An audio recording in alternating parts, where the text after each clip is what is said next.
그들이 아침에 지나갈 때에 무화과 나무가 뿌리째 마른 것을 보고 베드로가 생각이 나서 여짜오되 랍비여 보소서 저주하신 무화과 나무가 말랐나이다. 예수께서 그들에게 대답하여 이르시되 하나님을 믿으라. 내가 진실로 너희에게 이르노니 누구든지 이 산더러 들리어 바다에 던져지라 하며 그 말하는 것이 이루어질 줄 믿고 마음에 의심하지 아니하면 그대로 되리라. 그러므로 내가 너희에게 말하노니 무엇이든지 기도하고 구하는 것은 받은 줄로 믿으라. 그리하면 너희에게 그대로 되리라. 서서 기도할 때에 아무에게나 혐의가 있거든 용서하라. 그리하여야 하늘에 계신 너희 아버지께서도 너희의 허물을 사하여 주시리라 하시니라. 아멘. 네, 오늘 우리 함께 읽은 본문의 말씀은 예수님께서 예루살렘에 입성하신 지 3일째 되던 날에 있었던 사건에 대한 말씀입니다.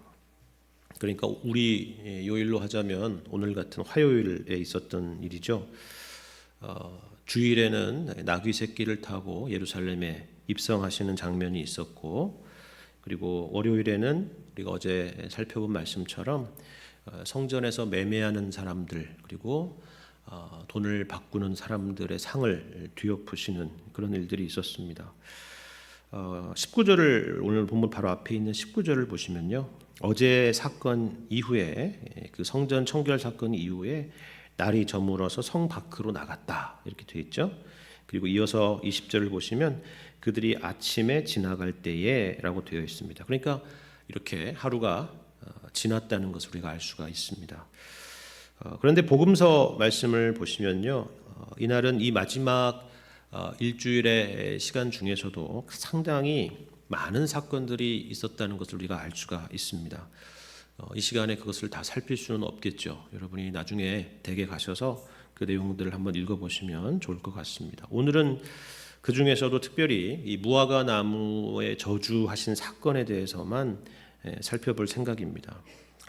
그런데 이 사건에 대해서 이 세 가지의 공관복음 안에서 다 기록이 되어 있는데요. 그 중에서도 오늘 우리가 읽은 마가복음에만 있는 특이한 부분이 하나가 있는데, 그것은 뭐냐면 사실 이 무화과 나무를 저주하신 이 일은 하루 전에 있었던 일이라는 것입니다. 그러니까 성전을 정결케 하셨던 어제 그 일에 있었다는 것이죠.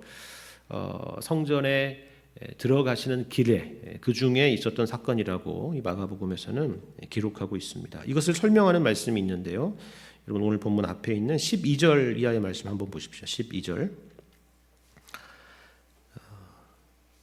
이튿날 그들이 베다니에서 나왔을 때에 예수께서 시장하신지라 멀리서 잎사귀 있는 한 무화과 나무를 보시고 혹 그 나무에 무엇이 있을까 하여 가셨더니 가서 보신즉 잎사귀 외에 아무것도 없더라.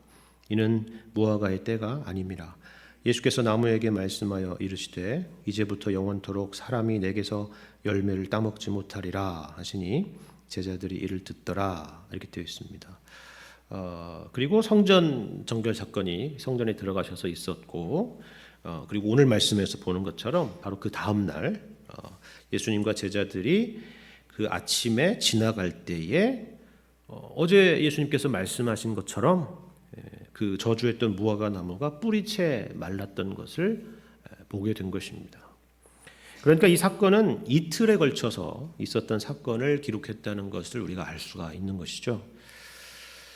그런데요, 우리가 알다시피 나무가 뿌리채 뽑힌다고 해도 하루 만에 이렇게 뿌리채 이렇게 마르게 되는 경우는 흔치 않은 일입니다.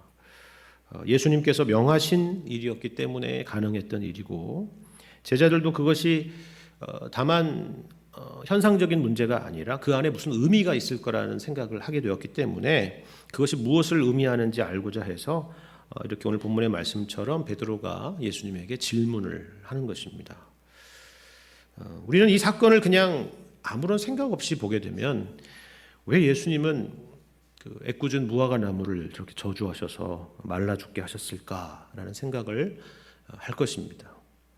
그런데 예수님은 이것을 무슨 감정적으로 그렇게 하신 일이 아니죠. 당연히 그렇지 않겠습니까? 그렇다면 이 사건은 과연 어떤 의미일까요? 사실 예수님께서 예루살렘에 오셔서 하신 이 일주일 동안의 이런 일련의 일들은요, 모두 다 중요한 상징적인 의미들이 있습니다. 나귀 새끼를 타고 예루살렘에 입성하신 일이나 어제 우리가 살펴본 것처럼 성전에서 매매하고 환전하는 사람들의 상을 둘러 엎으신 일이나, 그리고 오늘 무화과 나무를 저주하셔서 이렇게 무화과 나무가 뿌리채 마른 것을 보게 된 일, 이 모든 것들도 마찬가지입니다. 상징적인 사건입니다. 상징적이라고 하는 말은 예수님께서 이런 강렬한 행동을 통해서 뭔가 중요한 메시지를 전달하려고 하는 의도를 가지고 이와 같은 일이 있었다라는 사실입니다. 특별히 지금 예수님은 십자가를 목전에 두고 있습니다. 그리고 이 사건은 정말 전무후무한 일이죠. 더군다나 하나님의 아들이신 예수 그리스도께서 죽으신다라는 것도 모자라서, 그것도 십자가에 달려서 죽으신다라고 하는 것은 이건 뭐 상상조차도 할 수 없는 일입니다. 그런데다가 3일 뒤에는 부활하실 것입니다. 그러니까 죽음도 이해를 못하는데 부활은 또 어떻게 이해를 할 수가 있겠습니까? 그런데 예수님께서는 제자들이 단지 예수님 자신의 이런 죽으심과 부활을 믿고 안 믿고 하는 그런 문제를 넘어서 이 사건이, 예수님의 죽으심과 부활이라는 이 사건이 구속의 역사 가운데서, 아니 그걸 넘어서 이 세상에, 이 인류의 역사 가운데 있어서 얼마나 중요한 사건인가 하는 것을 지금 이 상징적인 이 행동을 통해서 지금 말씀을 하시려고 하는 것이다 라는 것입니다. 이런 맥락에서 여러분 오늘 본문의 말씀도 한번 생각해 보시기를 바랍니다. 앞서 말씀드린 것처럼 우리가 읽은 이 마가복음에서는 예수님께서 이 무화과 나무를 저주하신 것과 그 결과를 보는 오늘 본문의 사이에 우리가 어제 살펴본 성전을 정결케 하신 사건이 위치하고 있습니다. 그러니까 이 사건과 어제 우리가 살펴본 성전 정결의 사건은 동일선상에 있는 사건이다라는 것입니다. 같은 주제를 다루고 있다라는 것이죠. 어제 성전 정결 사건을 간단하게 다시 정리해 보자면 이런 것이었습니다. 쉽게 말하면 이제 성전의 시대는 끝났다라는 것입니다. 물론 하나님께서 구약 시대에 만들어 놓으신 이 제사 제도가 잘못되었다는 것이 아닙니다. 인간의 편에서의 문제죠. 그래서 그곳에서 하나님께 이 사람들이 진실된 마음으로 나아가고 회개와 용서와 화해를 경험하는 그런 성전의 본질적인 기능은 온데간데 없어지고 강도의 소굴로 변해버렸던 그와 같은 성전이 이제는 더 이상 존속되지 못할 것이다 라는 그런 의미였습니다. 사실 생각해 보면요, 세계의 여러 정말 유명한 신전들 중에서 이 하나님의 성전만큼이나 외형적으로는 뭐 그다지 이렇게 별 대단해 보일 것도 없는 그런 건물도 없을 것입니다. 규모나 화려함이나 웅장함에 있어서 다른 당시의 고대 근동의 여러 신전들과 비교했을 때 비교할 수 없는 것입니다. 더군다나 보통 신전에는 보는 사람들을 압도하게 만드는 그런 거대한 신상들이 그 안에 있죠. 그것을 주조해서 만들거나 조각해서 만들거나 그런 신전들에는 그 신의 형상을 담고 있는 거대한 석상들이나 뭐 금으로 입힌 것들이나 뭐 그런 것들이 있습니다. 하지만 성전에는 그것조차도 없습니다. 그것은 사실 하나님께서 의도한 것이죠. 성전이 성전되는 것은 어떤 외형이나 규모나 화려함이 아니라 하나님의 임재라는 것입니다. 그것이 중요한 것입니다. 만일에 하나님의 임재가 없다면 성전은 아무것도 아닌 것이 됩니다. 하지만 반대로 하나님의 임재가 있다면 어디서나 바로 그곳이 하나님이 계시는 곳이고 예배의 장소가 되는 것입니다. 그런데 지금 이스라엘 백성들, 특히 바리새인들이나 제사장들은 이러한 본질은, 하나님의 임재라는 이런 본질은 비켜놓은 채 그것으로 장사하고 권세를 부리고 이익의 수단으로 삼고 있는 것입니다. 그런데 이들만의 문제가 아니었다라고 말씀을 드렸죠.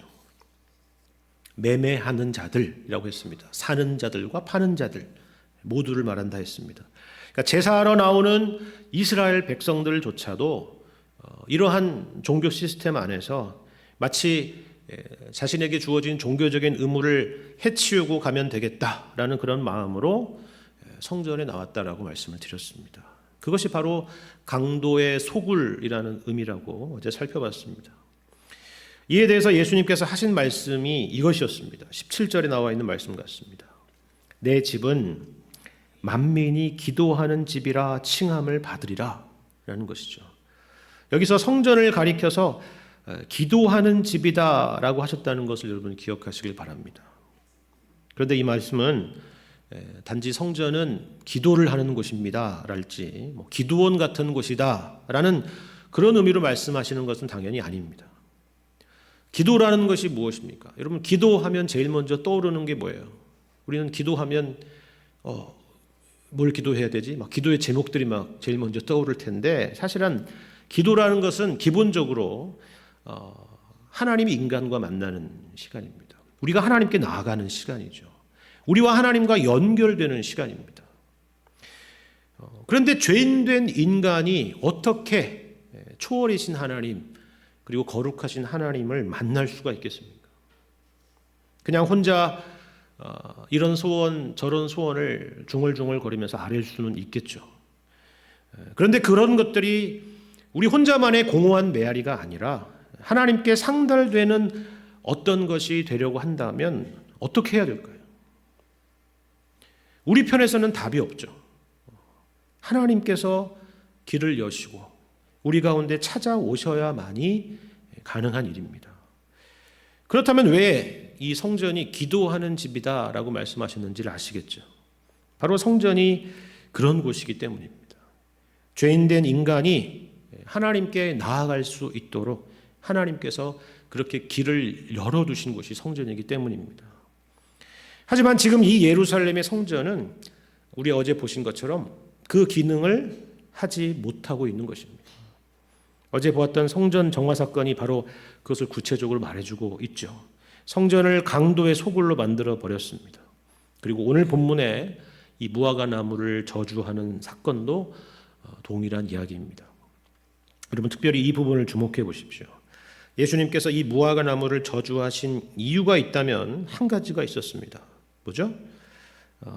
잎사귀는 무성한데 열매가 없었기 때문입니다. 그러니까 아예 그냥 겉으로 봤을 때도 좀 비정상적인 나무였다 그러면 이런 일은 없었다는 거예요. 그렇죠? 겉으로 볼 때는 너무나도 멀쩡한데 그 멀쩡한 나무에게서 기대할 수 있는 열매라는 것이 없었다라는 사실입니다. 이것이 핵심입니다. 뭘 말하는 걸까요? 성경에서 무화과 나무나 포도나무와 같은 것들은 이스라엘을 상징하는 비유로 많이 사용되었던 그런 나무입니다. 그러니까 지금 예수님께서는 이 사건을 통해서 이 성전과 이스라엘에 대해서 말씀하시려고 하는 것이죠. 여러분, 생각해 보십시오. 그거는 예수님 당시의 현재도 똑같습니다. 어제 분명히 예수님께서는 성전에서 정말 모든 사람의 그 시선을 주목할 만한 충격적인 일을 행하셨습니다. 그렇죠. 매매하는 자들의 상들을 둘러엎으시고 환전상들의 상을 둘러엎으시고 사람들을 내어 쫓으시고 그렇게 말씀을 하셨습니다. 그러면 그 다음 날은 어떻게 됐을까요? 그 다음 날 성전에 있는 이방인의 뜰에는 어떤 일이 일어났을까요? 상인들은 장사를 그만두고 철수했을까요? 이스라엘 백성들이 그동안 성전을 강도의 소굴로 생각했던 그런 생각과 태도를 달리하기로 고쳐먹기로 했습니까? 달라졌을까요? 아니겠죠. 그러지 않을 것입니다. 마치 아무 일도 없었던 것처럼 멀쩡하게 늘 하던 대로 그동안 해왔던 대로 평소처럼 그렇게 사람들은 성전의 이방인의 뜰에 분주히 오가고 물건들을 사고 팔고 돈을 바꾸고 그렇게 했을 것입니다. 이것을 넓게 보자면 단지 그 예수님의 그 사건만이 아니라 이것을 넓게 보자면 이것이 바로 이스라엘의 역사였습니다. 하나님께서 수없이 선지자들을 보내셨지만 이 종교 시스템은 꿈쩍도 없었습니다. 하나님의 뜻과는 전혀 상관없이 그렇게 돌아가고 있었던 것이에요. 그런데 하나님을 더 분노하게 했던 것은 그들이 하나님의 이름으로 그 일을 행했다는 사실입니다. 그런데 왜 이게 더 심각한 문제이지 아시겠습니까? 여기 잎만 무성한 무화과 나무라는 것이 무슨 말이에요? 말씀드린 것처럼 겉으로는 아무 문제가 없어 보인다는 사실입니다. 스스로 기만하고 있다는 말입니다. 차라리 아프면 아프다고 이야기를 해야죠. 그래야 무슨 제대로 된 진단도 하고 처방도 할 것 아닙니까? 그런데 몸은 이렇게 망가져가고 있는데 멀쩡하다 이러고 있는 거예요. 죽을 병에 걸려서 죽어가고 있는데 화장을 하고 새 옷을 입으면서 나는 아무 문제 없다 이러고 다니는 것이죠. 이게 얼마나 안타깝고 슬프고 비극적인 일입니까? 예레미야 6장 말씀을 보면 예레미야가 이것을 지적했는데요. 예레미야 6장 14절에 이런 말씀이 있습니다. 그들이 내 백성의 상처를 가볍게 여기면서 말하기를 평강하다 하나 평강이 없도다 라는 말씀입니다. 이걸 다른 한글 번역으로 보면요 좀 더 이해가 쉽습니다. 새 번역을 보면 이렇게 되어 있어요. 백성이 상처를 입어 앓고 있을 때에 괜찮다라고 말하지만 괜찮기는 어디가 괜찮으냐. 우리말 번역은 이렇게 되어 있습니다. 그들은 내 백성의 상처를 건성으로 고쳐주며 평안이 없는데도 평안하다라고 말했다. 예수님께서 무화과 나무를 저주하신 사건이 바로 이것을 상징하는 것입니다. 이 성전은 그리고 이스라엘은 잎만 무성한 나무다라는 것입니다. 그리고 이 무화과 나무는 이처럼 죽고 말 것이다 라고 말씀하시는 것이죠. 그런데 이때 이 사건의 의미가 어떤 의미인지 모르지 않았을 베드로가 이런 질문을 주님께 드리고 있습니다. 21절 보시면 이렇게 베드로가 묻죠. 베드로가 생각이 나서 여짜오되 라비어 보소서 저주하신 무화과 나무가 말랐나이다. 이 같은 사건을 다루는 마태복음에서는요 제자들이 무화과 나무가 어찌하여 곧 말랐나이까 라고 물었다고 기록하고 있습니다. 이건 그냥 현상적인 것이 궁금해서 묻는 것이 아닙니다. 이 무화과 나무가 무엇을 의미하는지를 이스라엘 백성들이라면 더더구나 제자들이라면 알기 때문에 묻는 일종의 근심과 두려움이 섞인 질문인 것이죠. 그런데 이 질문에 대해서 예수님의 대답이 정말 의외의 대답입니다. 보시죠. 22절 이하의 말씀. 예수께서 그들에게 대답하여 이르시되 하나님을 믿으라. 내가 진실로 너희에게 이르노니 누구든지 이 산더러 들려 바다에 던져지라 하며 그 말하는 것이 이루어질 줄 믿고 마음에 의심하지 아니하면 그대로 되리라. 그러므로 내가 너희에게 말하노니 무엇이든지 기도하고 구하는 것은 받은 줄로 믿으라. 그리하면 너희에게 그대로 되리라. 여러분 이해가 되세요? 이게 지금 예수님 베드로가 아니면 제자들이 물었던 질문에 대한 맥락에 맞는 여러분 대답이라고 생각이 되십니까? 어찌하여 무화과 나무가 말랐나이까? 그랬더니 하나님을 믿으라 그러시더니 갑자기 기도에 대한 말씀을 하시는 거예요. 그런데 이 말씀을 우리가 기도 생활에 대한 교훈으로 이해하면 정말 엉뚱한 방향으로 가는 것입니다. 동문서답이 될 수가 있는 것이죠. 여러분이 본문에서 보시다시피 이 말씀은 그런 맥락의 이야기에서 나온 대답이 아니기 때문입니다. 그렇죠. 제자들이 지금 궁금한 것은 이 무화과 나무가 아니라 무화과로 상징되는 자기 민족 그리고 이스라엘의 장래에 대한 것입니다. 그 무화과 나무가 뿌리채 말랐잖아요. 그렇죠? 그것이 무엇을 상징하는지를 너무나도 그들은 잘 알고 있기 때문에 두려움 가운데 나온 질문입니다. 그렇지 않습니까? 성전의 파괴라는 것은 곧 예루살렘의 멸망이고 이스라엘의 종말이기 때문입니다. 여기에 대한 예수님의 대답입니다. 그렇다는 것이죠. 성전이 무너질 것이고 예루살렘도 무너질 것이고 이스라엘은 끝날 것이다 라고 말씀하는 거예요. 실제로도 그렇습니다. 여러분, 실제로도 예수님의 예언처럼 이스라엘이라는 나라는, 예루살렘이라는 이 도시는 로마 장군 티투스에 의해서 AD 70년에 완전히 무너졌다는 것을 우리는 역사 가운데 알 수 있습니다. 하지만 여러분, 22절 나와 있는 말씀처럼 예수님께서 대답하여 이르시되 하나님을 믿으라. 하나님을 믿으라 라는 것입니다. 그런 일이 앞으로 닥친다고 해도 이 무너짐이라고 하는 것은 무너짐을 위한 무너짐이 아니라, 멸망을 위한 멸망이 아니라 세움을 위한 파괴라는 사실입니다. 우리가 간구하면 산을 들어서 바다에라도 던지시는 하나님, 우리의 무슨 기도라도 들으시는 그 전능하시고 자비로우신 하나님과의 온전한 교제, 온전한 만남, 온전한 화해가 이루어지는, 원래 성전이 목표하고 내다봤던 바로 그와 같은 놀라운 날이 너희 가운데 임할 것이라는 사실을 믿으라는 것입니다. 더 이상 성전이 강도의 소굴이 아니라, 잎사귀만 무성한 무화과 나무가 아니라, 요한복음에 나와 있는 예수님의 포도나무의 비유처럼 너희가 내 안에 거하고 내 말이 너희 안에 거하면 무엇이든지 원하는 대로 구하고 받을 수 있는 그런 은혜, 만민이 하나님께 기도하는 집, 죄인된 자들이 하나님의 은혜의 보좌 앞에 담대히 나아갈 수 있는 그 놀라운 은혜가 온전히 실현되는 날이 곧 오리라라는 것입니다. 그것을 이루시는 하나님을 믿으라 라는 것입니다. 그렇다면 언제, 어떻게 그와 같은 날이 올 수 있다라는 것입니까? 며칠 남지 않았죠.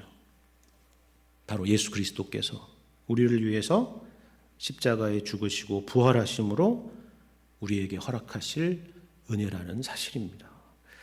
이것은 다만 유대인에게만 해당되는 것이 아닙니다.